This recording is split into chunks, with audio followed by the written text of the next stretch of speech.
Baik teman-teman, saya akan melanjutkan pembacaan buku Khalil Gibran, Rahasia Hati.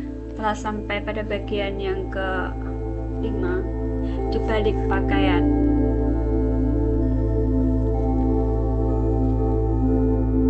Russell bangun di tengah malam dan menatap sesuatu yang tak terlihat di langit-langit kamarnya. Ia mendengar suara yang lebih menenangkan daripada bisikan kehidupan, dan lebih muram daripada rintihan jurang, dan lebih lembut daripada kepak sayap putih, dan lebih dalam daripada pesan ombak. Itu bergetar dengan harapan, dengan kesenangan, dan dengan kesengsaraan, dan dengan kasih sayang kehidupan, dan dengan harapan untuk kematian. Lalu Russell menutup matanya dan menghela napas panjang, lalu bergumam, "Fajar telah mencapai ujung lembah. Kita harus pergi menuju matahari dan bertemu dengannya." Bibirnya membuka seperti menggemakan luka di dalam jiwa.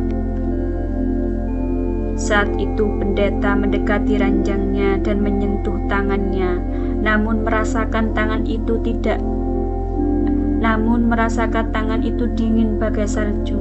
Dan ketika ia meletakkan jari-jarinya di atas jantung wanita itu, ia merasakan tidak ada gerakan dan sunyi seperti rahasia hatinya. Pendeta menundukkan kepalanya dalam keputusasaan.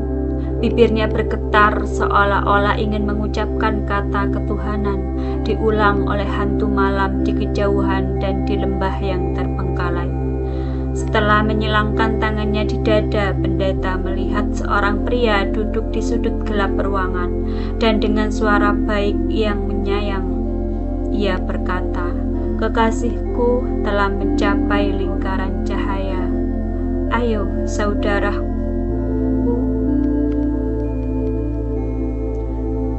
Kekasihmu telah mencapai lingkaran cahaya. Ayo, saudaraku, mari kita berlutut dan berdoa." Suami yang menderita itu mengangkat kepalanya, matanya menatap, menerawang, dan ekspresinya lalu berubah, seolah-olah ia melihat pemahaman dalam hantu Tuhan yang asing. Ia bangkit dan berjalan menuju ranjang istrinya, dan berlutut di sisi pendeta yang sedang berdoa dan berkabung dan membuat tanda salib. Sambil meletakkan tangannya di bahu suami yang sedang sengsara itu, pendeta berkata pelan, "Pergilah ke kamar yang lain, saudaraku, karena kau membutuhkan istirahat." Lelaki itu bangkit dengan patuh, berjalan ke ruangan sebelah dan melemparkan tubuh letihnya ke sebuah ranjang sempit. Dan dalam sekejap ia berlayar dalam dunia mimpi seperti seorang anak kecil yang mencari perlindungan dalam dekapan ibunya. Pendeta tetap berdiri seperti patung di tengah ruangan, dan ada pertentangan dalam hatinya, dan ia melihat dengan mata penuh air mata ke tubuh dingin seorang wanita. Dan ia melihat dengan mata penuh air mata ke tubuh dingin seorang wanita muda, lalu melalui tirai pembatas ke suami wanita itu yang telah menyerahkan dirinya pada tidur.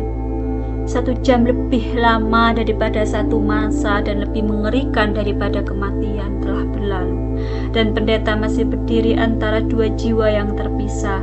Yang satu memimpikan datangnya musim semi dengan tragedi musim dingin, dan yang lain sedang beristirahat selamanya. Lalu pendeta mendekati tubuh wanita muda dan berlutut seolah sedang memuja di atas altar. Ia memegang tangan dingin wanita itu dan meletakkannya di bibir gemetarnya, dan menatap wajah wanita yang diselimuti tabir kematian tersebut. Suaranya pada saat yang sama tenang bagai malam, dan dalam bagai jurang, dan bergetar bagai harapan seorang manusia. Dan sambil menangis ia berkata, "Oh Russell, pengantin jiwaku, dengar aku. Akhirnya aku mampu untuk bicara. Kematian telah membuka bibirku sehingga kini aku dapat menyingkapkan kepadamu rahasia yang lebih dalam daripada kehidupan itu sendiri. Kepedihan telah membebaskan lidahku dan aku dapat mengungkap padamu penderitaanku, kepedihanku. Dengarkan tangisan jiwaku, oh Roh Suci, berputar antara bumi dan cakrawala. Beri petunjuk kepada pemuda yang menunggumu untuk datang dari ladang, menatapmu dari balik pepohonan, karena takut pada kecantikanmu. Dengarkan pendeta yang melayani Tuhan memanggilmu tanpa rasa malu. Setelah kau mencapai kota Tuhan, aku telah membuktikan kekuatan cintaku dengan mengungkapkannya. Setelah membuka jiwanya, pendeta memajukan tubuhnya dan memberikan ciuman panjang hangat di dahi wanita. Di dahi wanita itu, mata dan juga tenggorokannya menuangkan seluruh rahasia cinta dan kepedihannya, serta tahun-tahun penuh kesedihan. Lalu ia tiba-tiba mundur ke sudut gelap dan menjatuhkan diri ke lantai. Bergetar hebat bagaikan daun musim gugur, seolah-olah dengan menyentuh wajah wanita itu telah membangunkan jiwa dalam dirinya. Di sana ia berlutut menutup wajahnya dengan tangan dan berbisik lembut, "Tuhan, maafkan dosaku, maafkan kelemahanku, oh Tuhan. Aku tidak dapat lagi menutup apa yang Kau ketahui. 7 tahun aku telah menyembunyikan rahasia hatiku dari kata terucap, hingga kematian datang dan mencapik mereka dariku. Tolonglah aku, oh Tuhan, untuk menyembunyikan kenangan indah dan mengerikan ini yang membawa kemanisan dan kepahitan hidup darimu.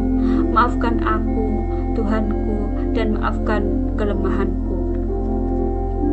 Tanpa menatap mayat wanita muda itu, ia terus bergabung dan menderita hingga fajar datang dan menjatuhkan tabir merah di atas 2 bayangan itu, menyingkapkan pertentangan antara cinta dan agama kepada satu orang, kedamaian hidup dan kematian bagi yang lain. Demikian, terima kasih.